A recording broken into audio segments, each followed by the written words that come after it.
క్లుప్తంగా కొద్దిసేపు దేవుని మాటలు మనం ధ్యానం చేసుకుందాం. ఎఫెసీలకు రాసిన పత్రిక, ఎఫెసీ పత్రిక 4వ అధ్యాయము 30వ వచనాన్ని మనం చదువుదామా? ఎఫెసీలకు రాసిన పత్రిక 4:30 వచనం. దేవుని పరిశుద్ధాత్మను దుఃఖపరచకుడి, దుఃఖపరచబాకండి. విమోచన దినము వరకు ఆయన యందు మీరు ముద్రించబడి ఉన్నారు. సమస్త విధమైన ద్వేషమును, కోపమును, క్రోధమును, అల్లరి, దూషణ, సకలమైన దుష్టత్వమును మీరు విసర్జించండి.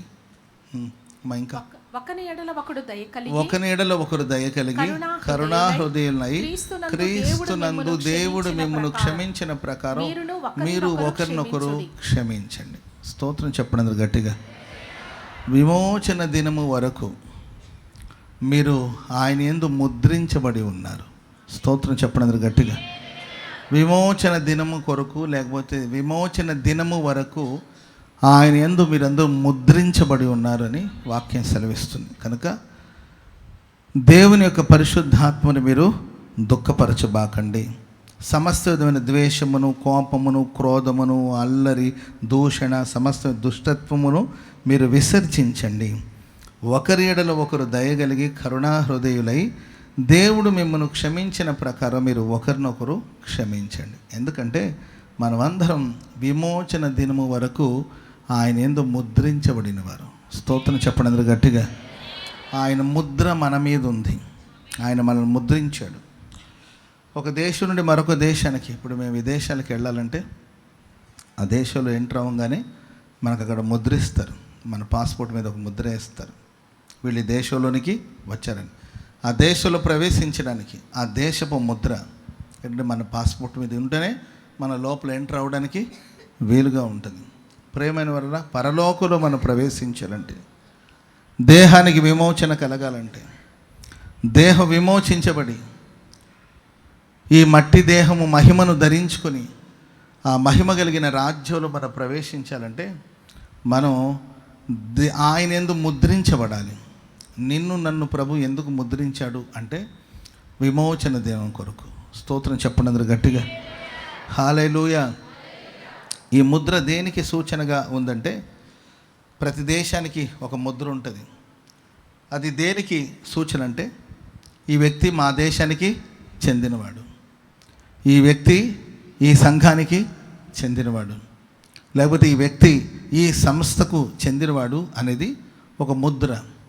ప్రియులరా, పరిశుద్ధాత్మని ముద్రను దేవుడు మన మీద, మనలో ముద్రించి ఆయన ఇతడు నా సొత్తు, ఈమె నా సొత్తు, ఈ సంఘం నా సొత్తు అనే దానికి సూచనగా దేవుడు తన ముద్రను మన మీద ముద్రించాడు. చప్పట్లు కొట్టి దేవుని నామాన్ని స్తుతించండి గట్టిగా. హల్లెలూయా, హల్లెలూయా, హల్లెలూయా.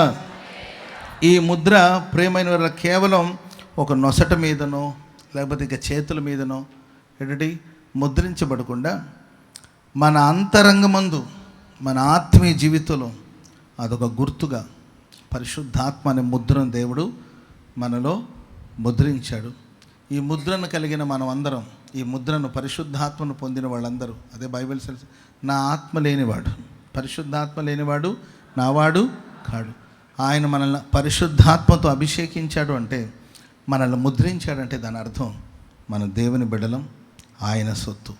రెండవదిగా ప్రియులరా, ఆయన దేని కొరకు మనల్ని ముద్రించాడంటే విమోచన దినం కొరకు దేవుడు మనల్ని ముద్రించున్నారు. ఈ ముద్ర ఎవరి ఆత్మలో, ఎవరి జీవితంలో అయితే ఉంటుందో వాళ్ళకు ఒకరోజు విమోచన కలుగుతుంది. స్తోత్రం చెప్పండి గట్టిగా. హల్లెలూయా. కనుక దేవుని చేత విమోచన దినం కొరకు మనం ముద్రించబడిన వారు కనుక నేను ఒక 2-3 మాటలు మీకు క్లుప్తంగా చెప్పి వర్తమానాన్ని ముగిస్తాను. విమోచన దినం వరకు ముద్రించబడిన మనం ఏం చేయాలంటే, వాక్యం సెలవిస్తుంది, దేవుని పరిశుద్ధాత్మను మీరు దుఃఖపరచవద్దు. ఎవరిని దుఃఖపరచవద్దు? దేవుని పరిశుద్ధాత్మను, దేవుని ఆత్మను మనం దుఃఖపెట్టకూడదు. ఎందుకంటే మన విమోచన దినం వరకు ముద్రించబడిన వారు, ఈ ముద్రను ఎవరైతే కలిగి ఉంటారో వాళ్ళు పరిశుద్ధాత్మని దుఃఖపరచకూడదు. దేవుని ఆత్మను దుఃఖపరచకూడదని వాక్యం హెచ్చరిస్తుంది. ప్రియమైన వారలారా, పరిశుద్ధ గ్రంథం బైబిల్లో దేవుని 3 విషయాలు అక్కడ ఉన్నాయి. నేను 3 విషయాలు మీతో చెప్తాను. ఒకటి, దేవుని పరిశుద్ధాత్మను దుఃఖపరచకూడదు, సమస్త విధమైన దుష్టత్వాన్ని విసర్జించాలి. మూడోదిగా, కరుణా హృదయులై దేవుడు మిమ్మల్ని క్షమించిన ప్రకారం ఒకరినొకరు క్షమించాలి. స్తోత్రం చెప్పండి అందరూ గట్టిగా. మొదటిగా, దేవుని ఆత్మను మనం దుఃఖపరచకూడదు. రెండవదిగా, సమస్త విధమైన దుష్టత్వాన్ని మనం విసర్జించాలి, విడిచిపెట్టాలి. మూడోదిగా, ఒకరిడలో ఒకరు దయగలిగి ఉండాలి, కరుణా హృదయులై ఉండాలి. దేవుడు మిమ్మల్ని క్షమించిన ప్రకారం మీరు ఒకరినొకరు క్షమించాలి. ఎందుకంటే విమోచన దినం కొరకు మనం సిద్ధపడుతున్నాం కనుక. స్తోత్రం చెప్పండి అందరూ గట్టిగా. ఈ ముద్ర లేని వాళ్ళ సంగతి వదిలేద్దాం. కొందరు ముద్రించబడలేదు, వాళ్ళకు విమోచన లేదు, వారికి విడుదల లేదు, దేవుని రాకడలు ఎత్తబడే అనుభవాలు వాళ్ళకు ఉండదు. ఒకే మంచం మీద 2 పడుకొని ఉంటారు, ఒకరు ఎత్తబడ్డారు, ఒకరు విడవబడ్డారు. 2 కలిసి తిరగలి విసురుతున్నారు. ప్రభు రాకడలో ఒకరు ఎత్తబడ్డారు, ఒకరు విడవబడ్డారు. ఒకే పొలంలో 2 పని చేస్తూ ఉన్నారు. ప్రభు రాకడ వచ్చింది, ఒకరు ఎత్తబడ్డారు, ఒకరు విడవబడ్డారు. ఈ విడవబడిన వాళ్ళ సంగతి మనం కాదు ఆలోచించాలి. విడవబడిన వాళ్ళు కరుణించకపోయినా, వాళ్ళు పరిశుద్ధాత్మను దుఃఖపరిచినా, వాళ్ళు విడవబడే గుంపులో ఉన్నారు. దేవుని ముద్ర వాళ్ళలో లేదు కనుక వాళ్ళని మనం పక్కన పెడదాం. దేవుని చేత నేను ముద్రించబడి ఉన్నాను, నా దేహానికి ఒకరోజు విమోచన కలగాలి, ఈ మట్టి శరీరము మహిమను ధరించుకోవలసి ఉన్నది, మర్త్యమైనది అమర్త్యతను ధరించుకోవలసి ఉన్నది, నిత్యరాజ్యానికి నేను వారసురాలుగా మారాలి అని ఎవరైతే కోరుకుంటారో వాళ్ళకి ఈ మాటలండి. ఏంటి ఆ మాటలంటే, దేవుని పరిశుద్ధాత్మను మీరు దుఃఖపరచవద్దు. స్తోత్రం చెప్పండి అందరూ గట్టిగా. పరిశుద్ధాత్మకు లేకపోతే దేవుని ఆత్మకు వ్యతిరేకంగా మనం పోరాడకూడదు. దేవుని ఆత్మను కష్టపెట్టకూడదు. దేవుని ఆత్మను మనం కష్టపెట్టకూడదండి. దేవుడు మన యందు ఆనందించాలి. యేసు ప్రభు గురించి దేవుడిచ్చే సాక్ష్యం, పరలోకం ఇచ్చే సాక్ష్యం, ఈయన నా ప్రియ కుమారుడు, ఈయన యందు నేను ఆనందిస్తూ ఉన్నాను. ఎవరైతే దేవుని యందు భయభక్తులు కలిగి ఆయన కృప కోసం కనిపెడతారో వారి యందు దేవుడు ఆనందిస్తాడు. మన యందు దేవుడు సంతోషిస్తున్నాడా? కాలేబు యెహోషువ అంటారు, దేవుడు మన యందు ఆనందించినట్లా ఆ దేశానికి తప్పక మనల్ని తీసుకెళ్తాడు. అది పాలు తేనెలు ప్రవహించే దేశం. ఆ దేశంలో మనం ప్రవేశించాలంటే దేవుడు మన యందు సంతోషించాలి. దేవుని సంతోషపెట్టే బిడ్డలుగా మనం ఉండాలి. అంతే తప్ప దేవునికి కన్నీళ్లు రప్పించే వాళ్ళగా మనం ఉండకూడదు. దేవుని నామం దూషించబడేటట్లుగా మనం ప్రవర్తించకూడదు. దేవుని ఆత్మకు దుఃఖం కలిగేటట్లుగా మనం ప్రవర్తించకూడదు. పరిశుద్ధ గ్రంథంలో ఆయా సందర్భాలు దేవుని ఆత్మ దుఃఖపడినట్లు, దేవుడు పశ్చాత్తాపడినట్లు, దేవుని మనస్సు నొచ్చుకున్నట్లు పలు చోట్ల చూస్తాం. మొదటిదిగా ఆదికాండం 6వ అధ్యాయం 6వ వచనం చదవండి. ఆదికాండం 6వ అధ్యాయం 6వ వచనం. తాను భూమి మీద నరులను చేసినందుకు యెహోవా దుఃఖము నొంది సంతాపము నొంది తన హృదయమందు నొచ్చుకున్నాడు. భూమి మీద నరులను చేసినందుకు యెహోవా దుఃఖపడి తన హృదయమందు నొచ్చుకున్నారంట. భూమి మీద మనుషులను సృష్టించినందుకు, భూమి మీద మనుషుల్ని చేసినందుకు దేవుడు దుఃఖపడ్డాడంట. మనసులందు హృదయమందు ఆయన నొచ్చుకున్నాడని వాక్యం సెలవిస్తుంది. ప్రియమైన వాళ్ళారా, ఆదాము అవ్వమ్మ పాపం చేసినప్పుడు దేవుడు దుఃఖపడ్డా? ఆదాము అవ్వమ్మ పాపం చేశారు, అప్పుడు దేవుడు దుఃఖపడ్డా? అయ్యో వీళ్ళు పాపం చేశారని దుఃఖపడ్డట అక్కడ ప్రస్తావించబడలా. దేవుడు వాళ్ళని గద్దించాడు, వాళ్ళని తోటల నుండి బయటకు పంపించేశారు. ఈ కార్యక్రమాలన్నీ జరిగింది. కానీ ఎందుకు ఆదాము నేను సృష్టించాను, ఎందుకు అవ్వమ్మను ఎందుకు సృష్టించానని ఆయన ఏమాత్రం సంతాపము చెందలేదు, దుఃఖం చెందలేదు, మనసులో ఆయన నొచ్చుకోలేదు. కానీ ఈ సందర్భంలో, ఈ 6వ అధ్యాయంలో ప్రస్తావించబడిన ఈ సందర్భంలో దేవుడు దుఃఖపడుతున్నాడు. ఎందుకు నేను మనుషులను సృష్టించాను, ఎందుకు ఈ మనుషులు నేను సృష్టించానని, ఆయన సృష్టించిన ఈ సృష్టిని బట్టి, మనుషులను బట్టి ఆయన సంతాపం చెందినట్లు, ఆయన దుఃఖపడినట్లు, ఆయన హృదయమందు నొచ్చుకున్నట్లు వాక్యం సెలవిస్తుంది. 3వ వచనం చదవండి. 6వ అధ్యాయం 3వ వచనం. అప్పుడు యెహోవా నా ఆత్మ నరులతో ఎల్లప్పుడూ వాదించదు, వాళ్ళు తమ అక్రమ విషయంలో నరమాత్రులై ఉన్నారు. ప్రియులారా, దేవుడు దుఃఖపడ్డాను గల కారణం ఏంటంటే నా ఆత్మ ఎల్లప్పుడూ నరులతో వాదించదు. ఇంకా నేను పోరాడలేను. ఎందుకంటే వాళ్ళ అక్రమ విషయాలు నరమాత్రులై మారిపోయారు. మనిషి తప్పు చేసినప్పుడు దేవుడు పలు పర్యాయాలు హెచ్చరిస్తూ, ఆదాము తప్పు చేసినప్పుడు, అవ్వమ్మ పాపం చేసినప్పుడు వారిని దేవుడు హెచ్చరిస్తూ వచ్చాడు. ఏదో ఒక రోజు వీళ్ళు మారుతారు, ఏదో ఒక రోజు వీళ్ళలో మార్పు వస్తుంది. అందుకోసమే దేవుడు చర్మపు చొక్కా వాళ్ళకి కుట్టి ధరింప చేశాడు. లోక కళ్యాణం జరుగుతుంది, రక్షకుడైన క్రీస్తు ప్రభులు వారు వస్తారు, వీళ్ళ పాపాలు క్షమించబడుతుంది అని ప్రభు ఏంటంటే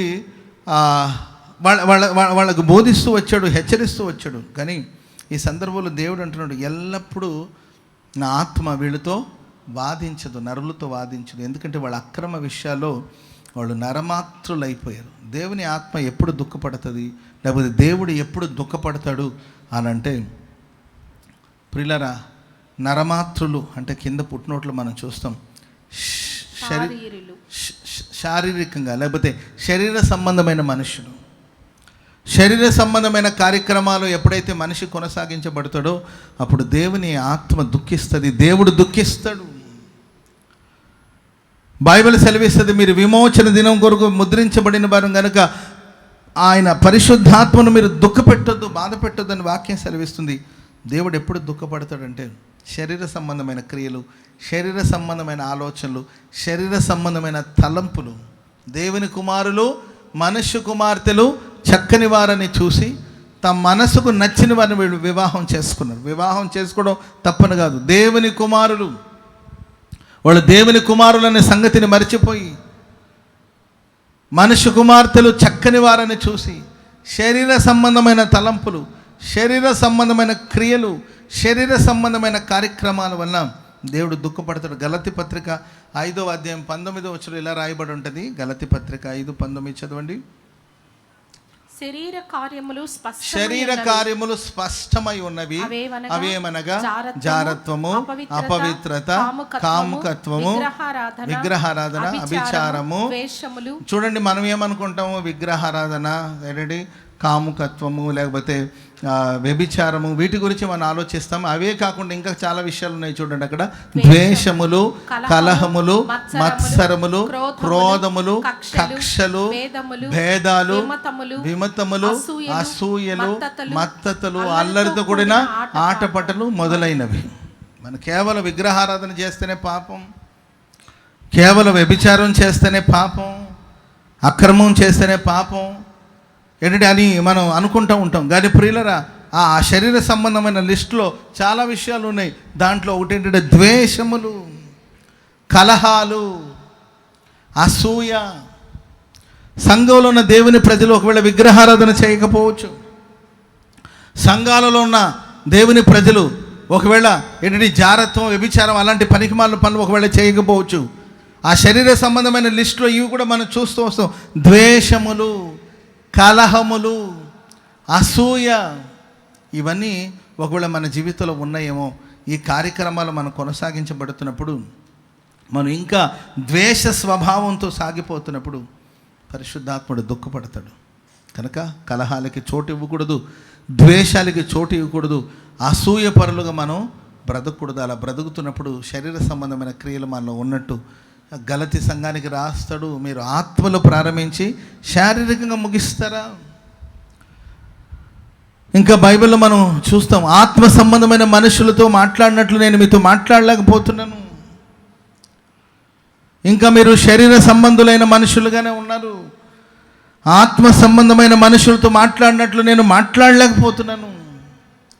ఒకప్పుడు మీకు బలము చాలలేదు గనక నేను మిమ్మల్ని పాలతోనే పోషించాను, కానీ ఇంకా మీరు పసిబిడ్డలుగానే ఉన్నారు అని దైవజనుడు దుఃఖిస్తూ లేఖను రాస్తాడు.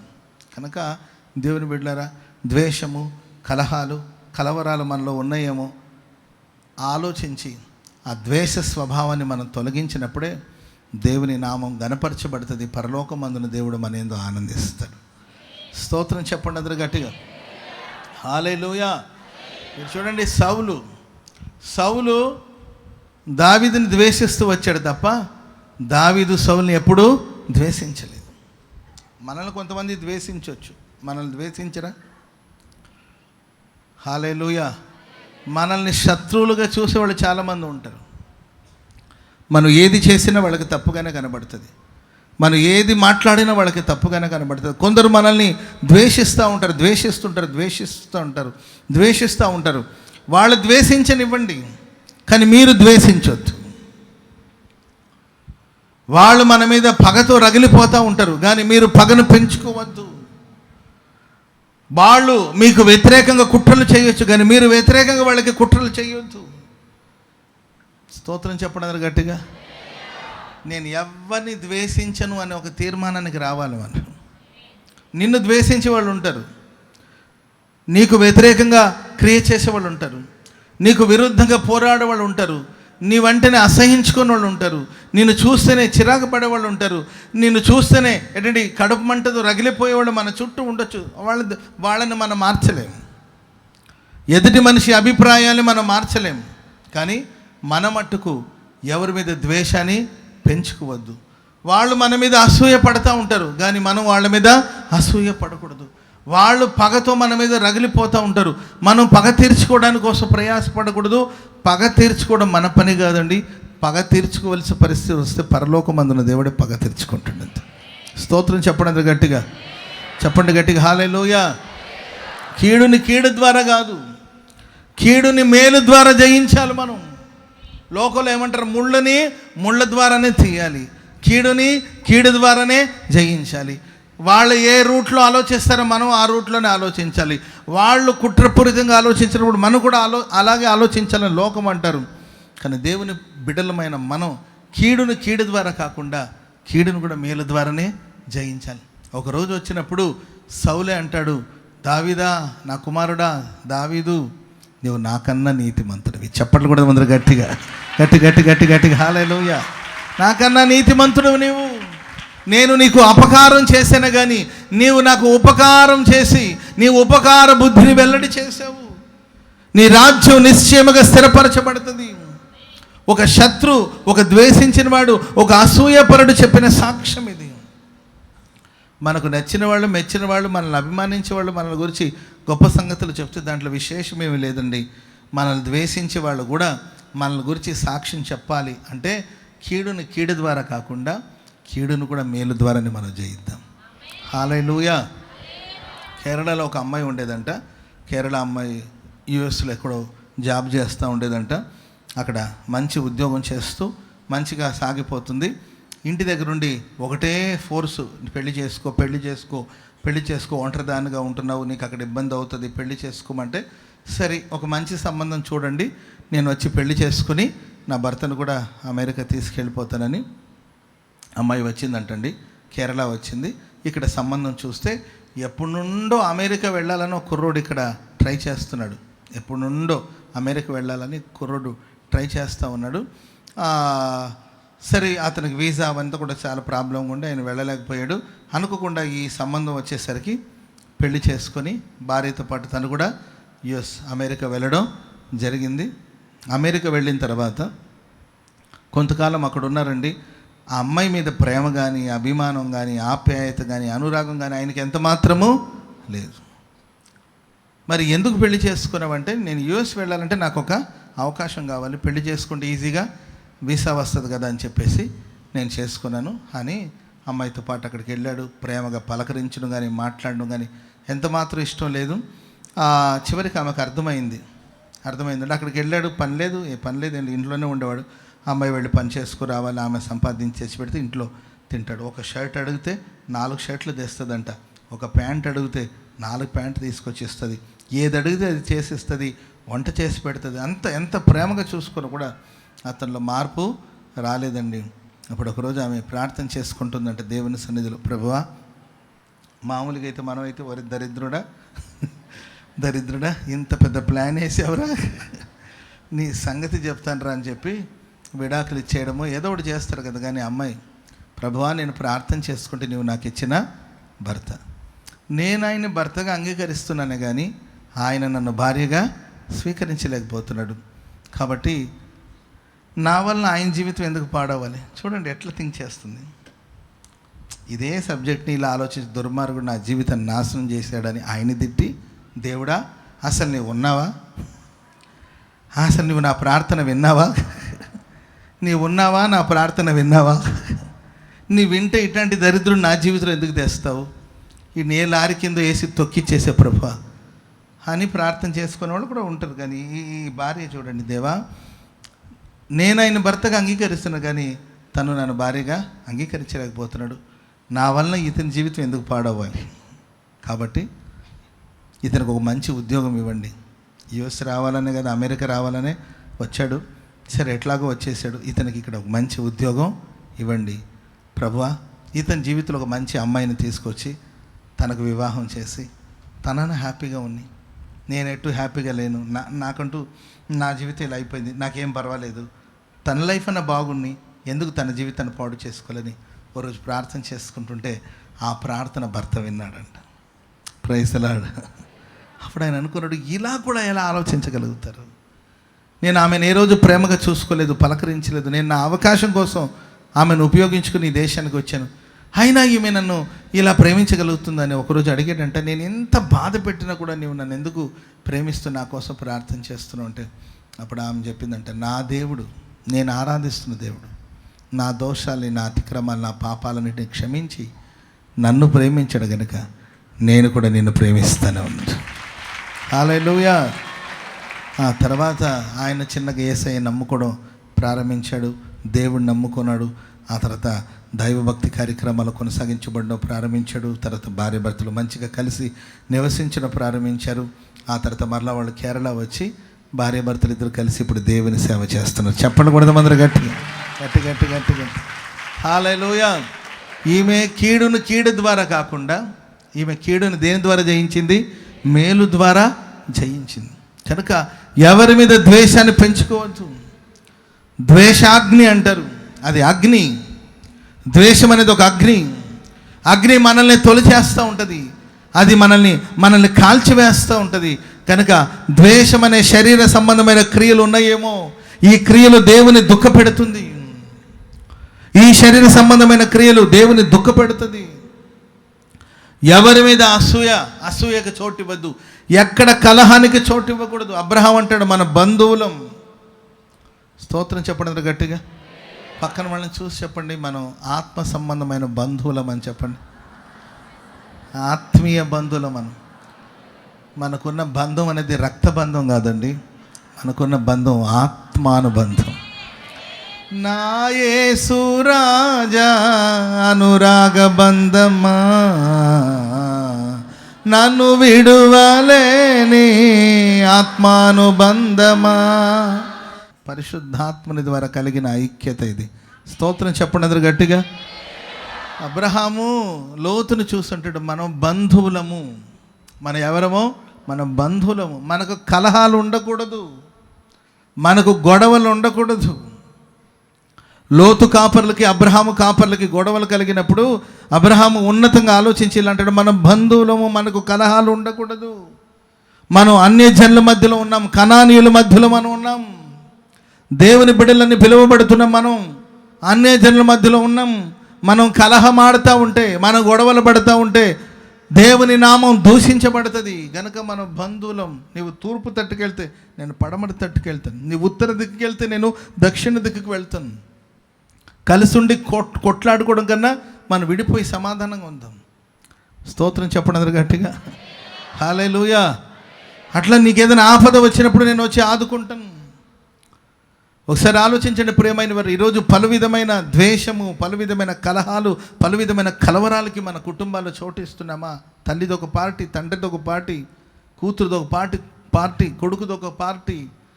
గ్రూపులుగా విడిపోకూడదు, కలహానికి చోటు ఇవ్వకూడదు, ఒకరినొకరు ద్వేషించకూడదు. ఒకరి అభివృద్ధిని చూసి ఒకరు సంతోషించాలి తప్ప ఒకరి అభివృద్ధిని చూసి మరొకరు అసూయపడకూడదు. ఒకరి ఆశీర్వాదం చూసి మరొకరు అసూయపడకూడదండి.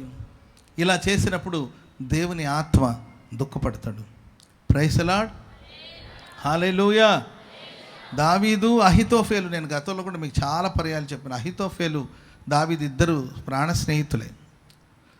ఒక దావీదు, యోనాతానే కాకుండా దావీదు, అహితోఫేలు ఇద్దరు ప్రాణ స్నేహితులే. ఒక యుద్ధానికి వెళ్ళాలంటే వ్యూహ రచన, ఎలా వెళ్ళాలి, ఎలా యుద్ధంలో ఎలా శత్రువులను ఎలా ఓడించాలి, ఆ వ్యూహ రచన అనేది ఎవరు చేస్తారంటే అహితోఫేలు. అహితోఫేలు ఆలోచన ఇస్తే సాక్షాత్తు దేవుడిచ్చిన ఆలోచనలాగా ఉండేది. ఇది దేవుని ఆలోచన అన్నట్లు అంత అద్భుతమైన ఆలోచన చెప్పేవాడు. కానీ అహితోఫేలుకి దావీదు మీద ఒక చిన్న ద్వేషం ఉండిపోయింది. బత్షెబ విషయంలో, బత్షెబ ఈ అహితోఫేలుకి మనవరాలు అవుతుంది. బత్షెబ విషయంలో దావీదు చేసిన పాపాన్ని బట్టి ఆ ద్వేషం అనేది మనసులో పెట్టుకున్నాడు. దాన్ని ఓపెన్ అవ్వలేదు, లేకపోతే నీవు ఇలా చేసేవని గొడవ పడలేదు, మాట్లాడలేదు. కానీ మనసులో ఆ ద్వేషాన్ని అలాగే పెట్టుకొని ఉండిపోయాడు. దావీదుకి ఏం చెప్పలేక మనసులో లోపల ఆ ద్వేషాన్ని పెంచి పోషించి, స్నేహితుడే కావచ్చు, దావీదు తను చేసిన పాపానికి శిక్ష అనుభవించాడు. దావీదుని దేవుడు శిక్షించలేదంటే శిక్షించాడు. దావీదు దానికోసం పశ్చాత్తాపడ్డాడు, దానికి తగిన శిక్షను అనుభవించాడు, దేవుడి ద్వారా కనికరాన్ని పొందగలిగాడు. అయిపోయింది. ఎవడు చేసిన కీడికి అతను ఖచ్చితంగా శిక్ష ఉంటుంది, దానికి తీర్పు ఉంటుంది. స్తోత్రం చెప్పడం గట్టిగా. ప్రభు ప్రేమిస్తాడు, అదే సమయంలో పాపానికి రావాల్సిన శిక్ష దేవుడు విధిస్తాడు. దానికి దేవుడే ఇస్తాడు తీర్పు. దావీదుకి ఇచ్చాడు ఆ తీర్పు. దావీదుని దేవుడు గద్దించాడు. దావీదు దేవుని హృదయానుసారుడైనప్పటికీ ఆయనకి రావాల్సిన శిక్ష వచ్చింది. ఆ తీర్పు నన్ను అనుభవించాడు, కన్నీళ్లు విడిచాడు, వేడుకొన్నాడు, కనికరం పొందుకున్నాడు. అయిపోయింది. దేవుడు క్షమించి వదిలేసాడు. కదండి, అహితోఫేలు మాత్రం తన మనసులో ఈ ద్వేషాన్ని పెంచి సమయం వచ్చినప్పుడు ఈ అహితోఫేలు అబ్షాలోముకి ఆలోచన ఇవ్వడం ప్రారంభించి తండ్రికి వ్యతిరేకంగా, అబ్షాలోము అనే కుమారుడు తన తండ్రికి వ్యతిరేకంగా లేచి తండ్రికి వ్యతిరేకంగా ప్రవర్తించేటట్లు ఈ ద్వేషంతో ఆలోచన చెప్పాడు. ప్రేమైన వార, అహితోఫేలు పరిస్థితి మనం చూస్తే ఉరియేసుకొని చనిపోయాడంట. తన ముగింపు మహిమగా ముగించబడలేదు. కనుక ద్వేషం అనేది, కపటం అనేది, పగ అనేది, కలవరం అనేది, శరీర సంబంధమైన క్రియలు, వీటిని పూర్తిని మనం తొలగించాలి. మనం విమోచన దినం కొరకు ముద్రించబడిన వారు. స్తోత్రం చెప్పండి అందరూ గట్టిగా హల్లెలూయా. రెండోదిగా దేవుడు దుఃఖపడిన సందర్భం. సమూయేలు మొదటి గ్రంథం 15వ అధ్యాయం 11వ వచనం చదవండి. సమూయేలు మొదటి గ్రంథం 15వ అధ్యాయం 11వ వచనం త్వరగా. సౌలు నన్ను అనుసరింపక వెనుక తీసి నా ఆజ్ఞలను గైకొనకపోయెను గనుక అతని రాజుగా నిర్ణయించినందుకు నేను పశ్చాత్తాపపడుచు ఉన్నాను. అందుకు సమూయేలు కోపావేశుడై, చూడండి, సౌలు నన్ను అనుసరింపక వెనుక తీసి నా ఆజ్ఞలను గైకొనకపోయెను గనుక అతనిని రాజుగా నియమించినందుకు నేను పశ్చాత్తాపపడుచు ఉన్నాను. అమ్మా, అందుకు సమూయేలు కోపావేశుడై రాత్రి అంతా యెహోవాకు మొరపెట్టుచుండెను. ఉదయమున సమూయేలు లేచి సౌలును ఎదుర్కొనుటకు పోగా సౌలు కర్మేలునకు వచ్చి అక్కడ జయసూచకమైన ఈ సారాంశం అంతా చదువుకుంటూ వెళితే, సౌలు నా ఆజ్ఞను అనుసరించక వెనుక తీశాడు గనుక రాజుగా నియమించినందుకు నేను పశ్చాత్తాపడుచున్నాను. సౌలు విషయంలో నేను దుఃఖపడుతున్నాను దేవుడు అంటాడు. దేవుడు దుఃఖిస్తున్నాడు సౌలు విషయంలో. ఎందుకంటే అతడు నా ఆజ్ఞను అనుసరించలేదు. నా ఆజ్ఞను అనుసరించే విషయంలో ఆయన వెనుక తీశాడు. దేవుడు ఎప్పుడు దుఃఖపడతాడు, పరిశుద్ధాత్ముడు ఎప్పుడు దుఃఖపడతాడు అని అంటే వాక్యం సెలవిస్తుంది. ప్రియులారా, దేవుడు నన్ను ఒక పని కోసం, ఆనాడు సౌలుని దేవుడు రాజుగా నియమించడానికి గల కారణాలు ఏంటంటే అమాలేకుల్ని భూమి మీద సంపూర్ణంగా నిర్మూలన చేయాలి. నన్ను మనలందరిని దేవుడు ఒక ఉన్నతమైన ఉద్దేశంతో సృష్టించాడు. ఆయన ఉద్దేశాన్ని మనం నెరవేర్చాలి. ఆమేన్ చెప్పండి గట్టిగా. దేవుడు నీ పట్ల నా పట్ల ఒక ఉన్నతమైన ప్రణాళిక కలిగి ఉన్నాడు. ఆ ప్రణాళిక నెరవేర్చబడాలి. ఏ పని కోసం ప్రభు నిన్ను ఈ లోకానికి పంపాడు, ఏ పని కోసం ప్రభు నిన్ను ప్రత్యేకించుకున్నాడో, ఏ పని కోసం ప్రభు నిన్ను ఏర్పరచుకున్నాడో ఆ పనిని నువ్వు పరిపూర్ణంగా జరిగించాలి. సౌలు అమాలేకులను పూర్తిగా నిర్మూలపరచమంటే రాజును వదిలిపెట్టేశాడు.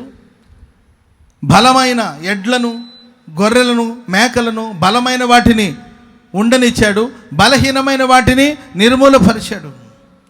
సంపూర్ణంగా దేవుని చిత్తాన్ని చేయలేకపోయాడు, సంపూర్ణంగా దేవుని పనిని నిర్వహించలేకపోయాడు. కనుక ప్రేమైన వాళ్ళ దేవుడు దుఃఖిస్తున్నాడు. నీకు నాకు దేవుడు ఇచ్చిన పనిని పరిపూర్ణంగా మనం నెరవేర్చుదము గాక. హల్లెలూయా. ఒక గొప్ప దైవ సేవకుడు ఒక హోటల్ రూమ్లో ఉన్నాడంట. పగలంతా సేవ చేసి వచ్చి ఆయన అలసిపోయి పడుకున్నాడు. రాత్రి ఒక స్వరం వినబడతా ఉంది ఆయనకి. డిఎల్ మూడీ గారు అనే ఒక దైవ సేవకుడు, ఆయన ఒక గదిలో ఉన్నారండి. దేవుని వాక్యం ఆయనతో మాట్లాడుతూ ఉంది. నీ పక్క గదిలో ఉన్నవాడికి వెళ్ళి దేవుని మాటలు ప్రకటించమని దేవుడు చెప్తున్నారు. పక్క గదిలో ఒక ఆయన ఉన్నాడు. వెళ్ళి ఇప్పుడే నీవు ఆయనకి దేవుని వాక్యాన్ని, నా మాటల్ని ప్రకటించు అని దేవుడు మాట్లాడుతుంటే ఆయన అలసిపోయిన పరిస్థితిలో లేచి వెళ్ళి ఆయనకి దేవుని మాటలు ప్రకటించలేకపోయాడు. తెల్లారిన తర్వాత ఆయనకి మెలకు వచ్చేసి దేవుడు రాత్రి ఇలా నాతో మాట్లాడాడు, పక్కన ఎవరో ఉన్నట్టున్నారు, వాళ్ళకి దేవుని మాటలు చెప్పమన్నాడు, నా మాటలు చెప్పమన్నాడు, నేను చెప్పలేకపోయానని ఆయన దగ్గర మాట్లాడదామని వెళ్ళేసరికి అప్పటికే ఆ రూమ్ ముందు చాలామంది పోలీసు వాళ్ళు, మీడియా వాళ్ళు చాలామంది ఉన్నారంట. ఏం జరిగిందని చూస్తే ఆ రాత్రి ఆ గదిలో ఉన్న వ్యక్తి సూసైడ్ చేసుకుని చనిపోయాడంట. ఆ దైవజనుడు ఆ తర్వాత ఎంతో పశ్చాత్తాపడ్డాడు, ఎంతో బాధపడ్డాడు. రాత్రి దేవుడు నన్ను ప్రేరేపించాడు, నేను వెళ్ళి అతన్ని పలకరించి అతనితో మాట్లాడుంటే ఒకవేళ ఆత్మ రక్షించబడి ఉండేదేమో. ప్రేమైన వాళ్ళరా, నన్ను మనల్ని దేవుడు ఒక ఉన్నతమైన ఉద్దేశంతో ప్రభు ఏర్పరచుకున్నాడు. ఆయన పనిని మనం తుదముట్టిస్తున్నామా? ఆయన చిత్తాన్ని మనం జరిగిస్తున్నామా? ఆయన పరిచర్యను తుదముట్టించాలని నా ప్రాణమును నేను ఎంత మాత్రము నేను ప్రియముగా ఎంచుకొనలేదు. కనుక దేవుడు ఎప్పుడు దుఃఖపడతాడంటే మనకిచ్చిన పరిచర్య, మనకిచ్చిన పని, నీకిచ్చిన బాధ్యత. హల్లెలూయా. ఏలియా, ఇక్కడేం చేస్తున్నావు? ఇక్కడేం చేస్తున్నావు? నీవు ఉండవలసింది ఎక్కడ? కానీ నీవు ఎక్కడ ఉంటున్నావు? నీవు చేయవలసింది ఏంటి? నీవు చేస్తున్నది ఏమిటి? దేవునికి ఇచ్చిన బాధ్యత ఏంటి? దేవునికి ఇచ్చిన కర్తవ్యం ఏమిటి? కానీ ఆ కర్తవ్యాన్ని నిర్వహిస్తున్నామా? దేవుడికి ఒక కుటుంబాన్ని ఇచ్చి ఆ కుటుంబాన్ని కట్టాలని దేవుడు నీకు ఒక బాధ్యతని ఇచ్చినప్పుడు, జ్ఞానవంతులైన స్త్రీ తన ఇల్లుని కట్టుకుంటుంది, మూర్ఖురాలు తన చేతులారా తన ఇంటిని పాడు చేసుకుంటుంది. Praise the lord. గుణవతి అయిన భార్య దొరుకుట అరుదు, అటుది ముత్యము కంటే విలువైనది, శ్రేష్టమైనది. సామెతల గ్రంథం 31 అధ్యాయంలో 31 10 త్వరగా చదవండి.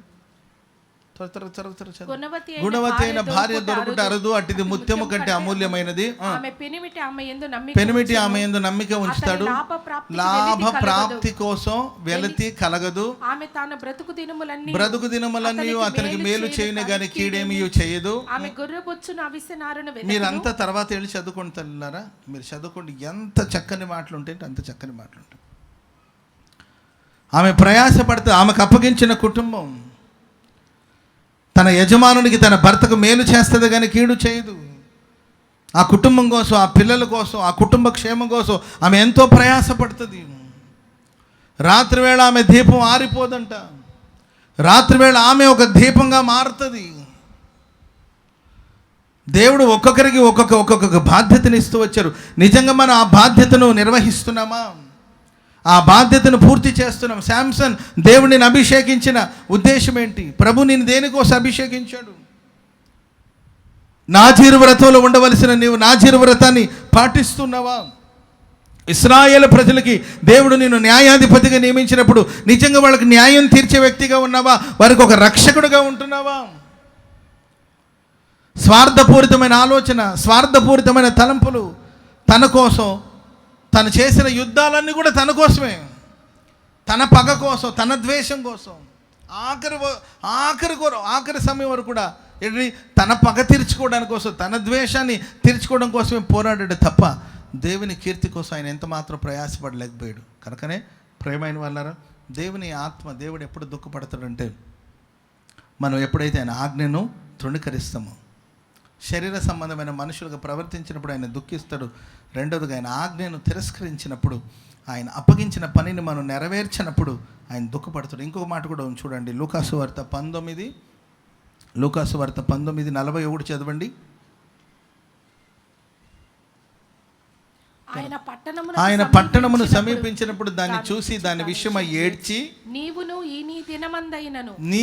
ఈ దినమందైనను ఈ రోజైన సమాధాన సంబంధమైన సంగతులు తెలుసుకునేలా నీకెంతో మేలు గాని ఇప్పుడు అది నీ కన్నులకు మరుగు చేయబడి ఉన్నది.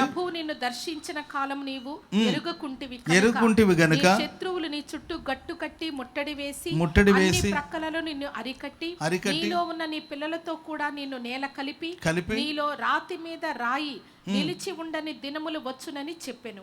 యేసు ప్రభు ఏడ్చి ఆ మాట ఎక్కడమ్మా? ఆయన పట్టణమునకు సమీపించినప్పుడు దానిని చూచి దాని విషయమై ఏడ్చి, యేసు ప్రభు ఆ పట్టణాన్ని, యెరూషలేము పట్టణాన్ని సమీపించినప్పుడు ఆ పట్టణాన్ని చూసి యేసయ్య ఏడుస్తూ ఉన్నాడు. ఎందుకొరకు ఏడుస్తున్నట్టే, ఈ దినమందైనను సమాధాన సంబంధమైన సంగతులు నువ్వు తెలుసుకొని ఎంతో మేలు, కానీ ఇప్పుడు నీ కనులకు అది మరుగు చేయబడింది. ఏ ఒక్కరు నశించిపోవడం యేసయ్యకి ఇష్టం లేదండి. పక్కన వాళ్ళని చూసి చెప్పండి, ఏ ఒక్కరు నశించడం ఆయనకి ఇష్టం లేదు. అంతటా అందరూ మారు మనసు పొందాలి. స్తోత్రం చెప్పండి అందరూ గట్టిగా. అందరూ బాగుండాలి. దేవుడు మరలా మరలా మరలా మరలా మరలా మరలా ఛాన్స్ ఇస్తూనే ఉంటాడండి. మరలా మరలా మరలా మరలా మరలా దేవుడు మనకు అవకాశాన్ని ప్రసాదిస్తూనే ఉంటాడు. ఏ ఒక్కరు నశించిపోవడం ఆయనకి ఎంత మాత్రం ఇష్టం లేదు. స్తోత్రం చెప్పండి అందరూ గట్టిగా. బిలాము ప్రవక్త ఇశ్రాయేలు ప్రజల్ని శపించడానికి కోసం వెళుతున్నప్పుడు దేవుడు అడ్డుపడ్డాడు.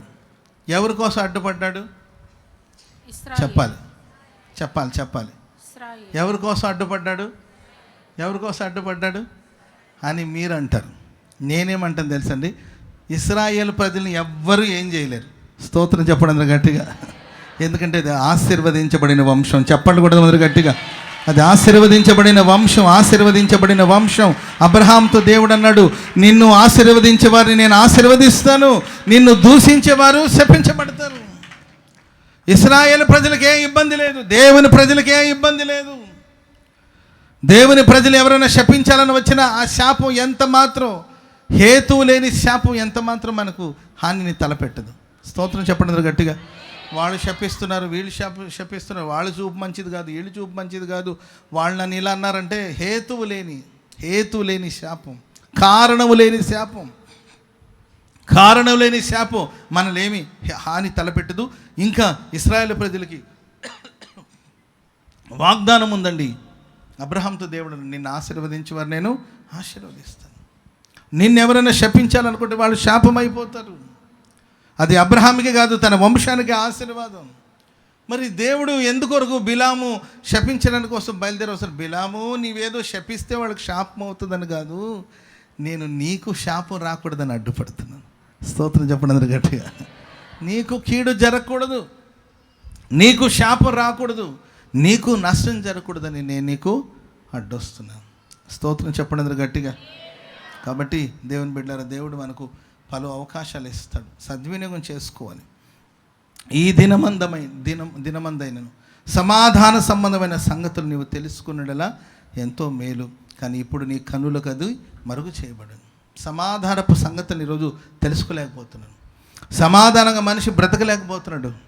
సమాధానమైన సంగతుల్ని తెలుసుకోలేని పరిస్థితుల్లో దైవ కార్యాలు మరుగు చేయబడి కన్నులకు మరుగు చేయబడి, కన్నులుండి చూడలేకపోతున్నారు, చెవులుండి కూడా వినలేకపోతున్నారు. మానవ హృదయానికి దైవ కార్యం గోచరం కావట్లేదు. పరిశుద్ధాత్మని ద్వారా దేవుడు పలు కార్యాల్ని బయలుపరుస్తున్నప్పుడు కూడా గ్రహించలేని మందమతులుగా ఒకవేళ ఉన్నారేమో. అలా ఉంటే దేవుడు దుఃఖపడతాడు. ఆ తర్వాత ప్రియులారా, యెరూషలేముకు జరగబోయే ఆ ఉగ్రతను గురించి తలంచి యేసయ్య, యెరూషలేమా కోడి తన రెక్కల క్రింద తన పిల్లలను చేర్చుకునేటట్లు మిమ్మల్ని నా రెక్కల కింద చేర్చుకోవాలని ఉంటుంది, కానీ మీరే వల్లకపోతుంది, మీరు రాలేకపోయారు. కనుక ఇక్కడ రాతి మీద రాయి నిలబడదు, మీ ఇల్లు మీకు పాడుగా విడవబడుతుంది. మీరు మీ పిల్లలు నేలలో కలిసిపోతారు, నేలలో కలిసిపోయేటట్లుగా చేస్తారు శత్రువులు అని దేవుడు దుఃఖపడ్డాడు. కనుక దేవునికి దుఃఖం కలిగే కార్యక్రమాలు మనం ఎంత మాత్రం చేయకూడదు. ఎందుకంటే విమోచన దినం కొరకు మనం ముద్రించబడి. ఇంకా 2 చిన్న మాటలు చెప్పి నేను ముగించేస్తాను. చదవండి ఇంకొకసారి. ఎఫెసీ పత్రిక 4:30 చదవండి. త్వరగా ముగించేస్తాను నేను, త్వరగా. దేవుని పరిశుద్ధాత్మను దుఃఖపరచకుడి, విమోచన దినము వరకు ఆయన యందు మీరు ముద్రించబడి ఉన్నారు. సమస్తమైన ద్వేషము, కోపము, క్రోధము, అల్లరి, దూషణ, సకల విధమైన దుష్టత్వాన్ని మీరు విసర్జించాలి. రెండవదిగా ప్రియులారా, సకల విధమైన దుష్టత్వాన్ని విసర్జించాలి. స్తోత్రం చెప్పండి అందరూ గట్టిగా, చెప్పండి గట్టిగా. హల్లెలూయా, హల్లెలూయా. సమస్త విధమైన దుష్టత్వాన్ని విసర్జించాలి. హృదయంలో ఉన్న దుష్టత్వం, మాటలో ఉన్న దుష్టత్వం, మన క్రియలో మన పనులో ఉన్న దుష్టత్వాన్ని మనం విసర్జించాలి. స్తోత్రం చెప్పండి అందరూ గట్టిగా, చెప్పండి గట్టిగా. హల్లెలూయా. హృదయంలో దుష్టత్వం, చెడు ఆలోచనలు, ద్వేషము, గర్వము, ఇవన్నీ హృదయంలో ఉంటుంది. ఈ హృదయంలో ఉన్న ఈ ద్వేషమంతా తొలగిపోవాలి. యూదులంటేనే ద్వేషం. మనసులో ఏదో ఉంటుందండి, మనసులో ఏదో ఉంటుంది. యూదులంటే ద్వేషం. హృదయంలో ఏంటండి, హృదయంలో అసూయ, లేకపోతే హృదయంలో ద్వేషం, హృదయంలో చెడు ఆలోచనలు నింపుకొని హామాను రాజు దగ్గరికి వెళ్ళి ఖర్చు పెట్టాడు, కష్టార్జితాన్ని ఖర్చు పెట్టాడు. రాజు దగ్గరికి వెళ్ళి యూదులందరినీ నిర్మూలపరచాలని చెప్పి హామాను, దుష్టుడైన హామాను అని రాయబడింది. కానీ ప్రియమైన వారా, ఆ దుష్టమైన క్రియలన్నీ కూడా ఒకరోజు నిర్మూలమైంది. ఆ దుష్టత్వంతో పాటు హామాను కూడా నశించిపోయాడు. కనుక దేవుని బిడ్డలమైన మనం మన హృదయంలో ఎంత మాత్రం దుష్టత్వానికి చోటు ఇవ్వకూడదు. మాటలో దుష్టత్వం, అబద్ధం, నోరు తెరిస్తే అబద్ధాలు, ఎదుటి మనిషి మీద నిందలు వేయడం, ఎదుటి మనిషి మీద ఎదుటి అబద్ధాలు మాట్లాడడం, ఇవన్నీ కూడా దుష్టత్వానికి సూచన. మన హృదయంలో దుష్టత్వం ఉండకూడదు, మన నోటి మాటలో దుష్టత్వం ఉండకూడదు, మన పనులలో కూడా దుష్టత్వం ఉండకూడదు. ఎవరికి అన్యాయం చేయకూడదు, ఎవరికి మోసం చేయకూడదు. స్తోత్రం చెప్పండి అందరూ గట్టిగా. మరి ఇవన్నీ మనం విసర్జించామా? ఎవరి గురించి చెడుగా ఆలోచించకూడదు, ఎవరి గురించి చెడు తలంపులు మన మనసులో రాకూడదండి. ఎవరి గురించి మనం అబద్ధాలుగా మాట్లాడకూడదు, ఎవరిని మనం నిందించకూడదు, ఎవరి మీద నింద మోపకూడదు. అంతే కదండి, మన చర్యలో, మన పనులలో, మన క్రియలో ఎక్కడ దుష్టత్వం అనేది కనబడకూడదు. అన్యాయం చేయకూడదు. దయగలవారి ఎడల ఆయన దయ చూపిస్తాడు, కఠిన ఎడల ఆయన వికటం చూపిస్తాడు. స్తోత్రం చెప్పడం గట్టిగా. ఏమి విత్తుకుంటామో దాన్ని మనం కోసుకుంటాం. కనుక మంచి విత్తుదాం, మంచినే పంచుదాం. అబద్ధం మాట్లాడకూడదు. అబద్ధం మాట్లాడే ప్రతివాడు అబద్ధానికి జనకుడు, సాతానుడు. నిందలు వేయడం ఏంటండి, నిందలు వేయడం, అబద్ధాలు మాట్లాడడం చాలా తేలిక. అప్పుడు తప్పించుకోవడానికి కోసం ఏంటంటే మనం అబద్ధాలు మాట్లాడేయచ్చు, కానీ ఆకాశమందున దేవుడు చూస్తున్నాడు. Praise the lord. ఎవ్వరికి అన్యాయం చేయకూడదు. దుష్టత్వాన్ని పూర్తిగా మనలో నుండి మనం విసర్జించాలి. మన గుండె లోతులు ఎక్కడైనా దుష్టత్వం, అపవిత్రత ఉంటే వాటన్నిటిని కూడా మనం విసర్జిస్తాం. ఎందుకంటే విమోచన దినం కొరకు మనం అందరం ముద్రించబడి ఉన్నాం. స్తోత్రం చెప్పండి అందరూ గట్టిగా, చెప్పండి గట్టిగా. హల్లెలూయా. దుష్టత్వము, దుర్మార్గతనాన్ని అనే ఆ పులిసిన పిండిని తీసివేయాలి. దుష్టత్వము, దుర్మార్గతనం అనేది పులిసిన పిండి కొంచెమే అయినప్పటికీ ముద్దంతటిని పులుపు చేస్తుంది.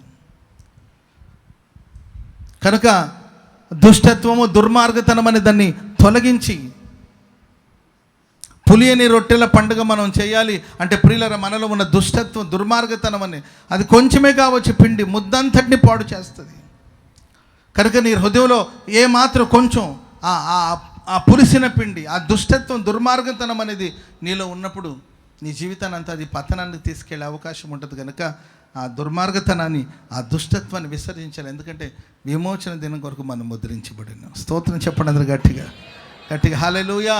ఈ దుష్టత్వాన్ని ఇలాగే కలిగి నీ వెళితే నీకు ఒకరోజు విమోచన, విడుదల అనేది ఉండదు. కనుక దీన్ని విసర్జించాలి. మూడోదిగా ప్రియులారా, మూడో మాట, దయగలిగి కరుణ హృదయులై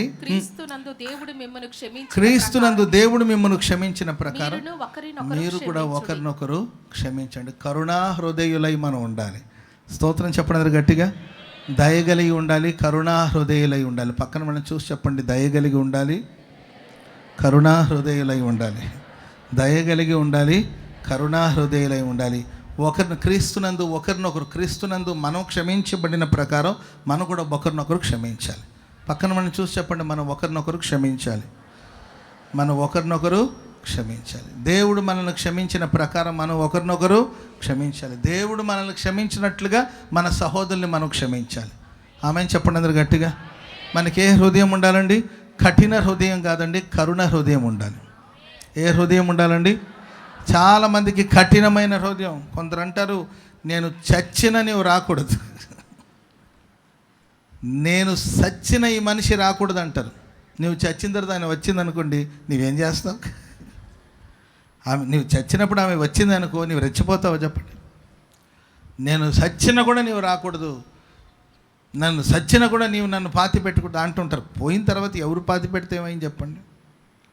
కనుక ప్రేమలు కఠినమైన హృదయం. ఫరో హృదయం ఏ విధంగా అయితే కఠినపరచబడిందో అట్లా దేవుని ప్రజల మనస్సు కఠినపరచబడకూడదు.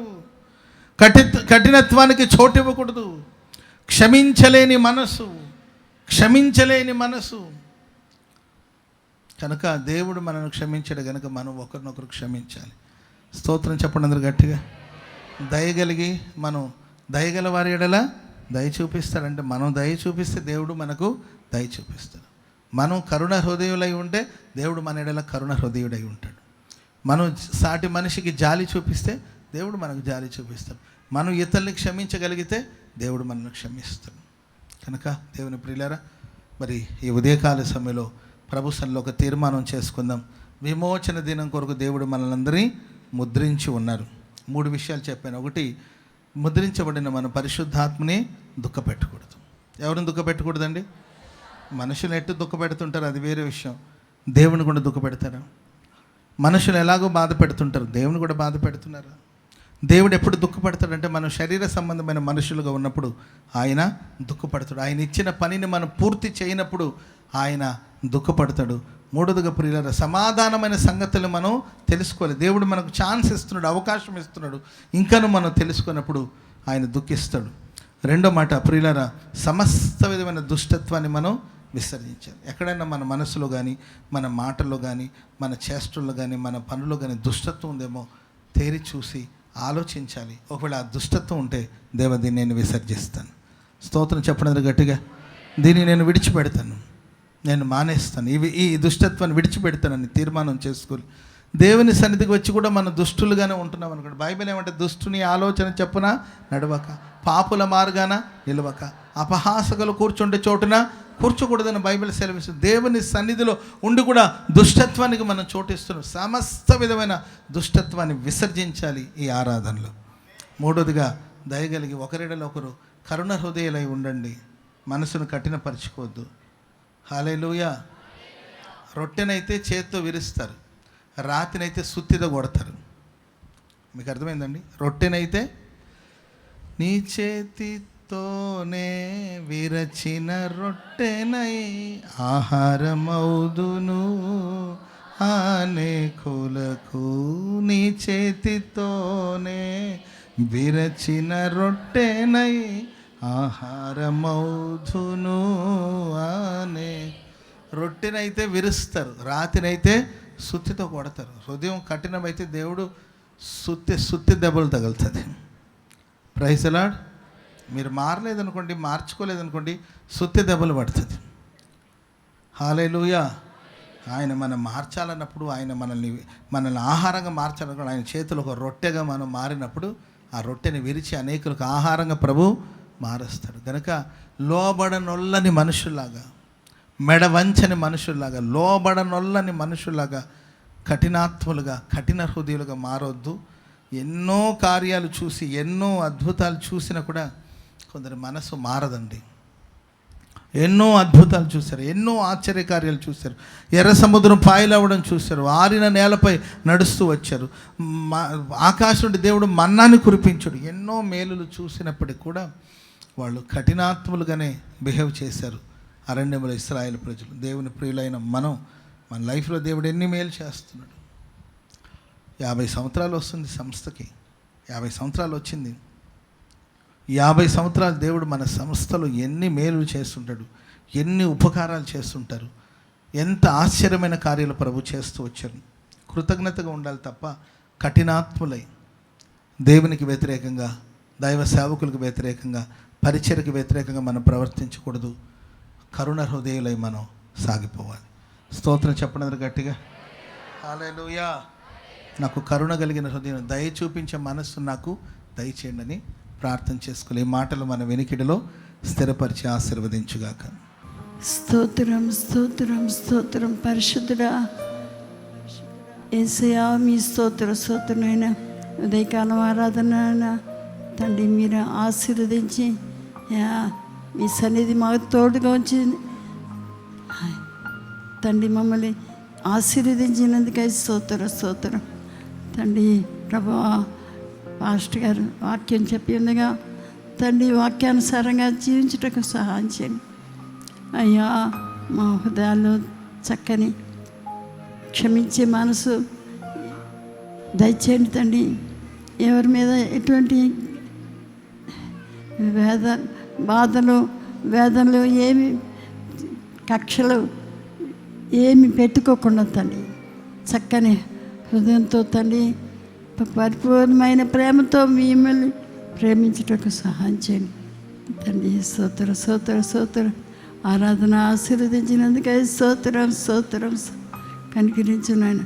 ఈరోజు కూటానికి వచ్చిన బిడ్డలందరినీ పేరున ఆశీర్వదించండి తండ్రి. స్తోత్రం పాస్టర్ గారిని వాక్యం చెప్పిన దయచేసి బలపరిచిన ఆయన శరీరంలో మంచి ఆరోగ్యం దయచేయండి తండ్రి.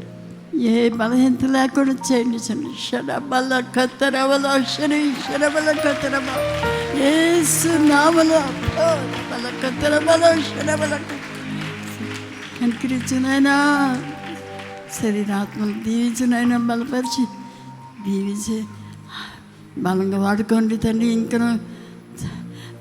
ఇంకా పరిసర ప్రాంతాల్లో వెళ్చుండగా తండ్రి అయ్యా ప్రతి స్థలంలో బలపరిచి బలంగా వాడుకొని ఈ నామాన్ని మేంపరచండి తండ్రి. స్తోత్ర కనికరించు కృప చూపండి తండ్రి. స్తోత్ర ఈరోజు వాక్యం ఉన్నప్పటి వారి హృదయంలో చక్కని మార్పు కలుగు చేసి మీరే మహింపొందమని కృప చూపి సహాయం చేయండి. ఏ విధం చేతునైనా మేము గల రాజ్యం కొరకు రాకడ కొరకు సిద్ధపరచమని ఆ ప్రభువైన యేసుక్రీస్తు పరిశుద్ధ నామములో ప్రార్థించి వేడుకొంచున్నాం తండ్రి. ఆమేన్. మన తండ్రి అయిన దేవుని ప్రేమ, కుమారుడైన యేసుక్రీస్తు వారి కృప, పరిశుద్ధాత్మ దేవుని సన్నిధి, సహవాసం, సమాధానం ఇప్పుడు ఎల్లప్పుడూ కూడి వచ్చిన మనకును సకల కూడి పరిశుద్ధులకును మరి దేవుని వాక్యాన్ని విని వాక్యానుసారంగా జీవించాలని విమోచన దినం వరకు ముద్రించబడినమని గ్రహించే ప్రతి వారికి సదాకాలం కృపతోడై ఉండి నడిపించుగాక. ఆమేన్. హల్లెలూయా.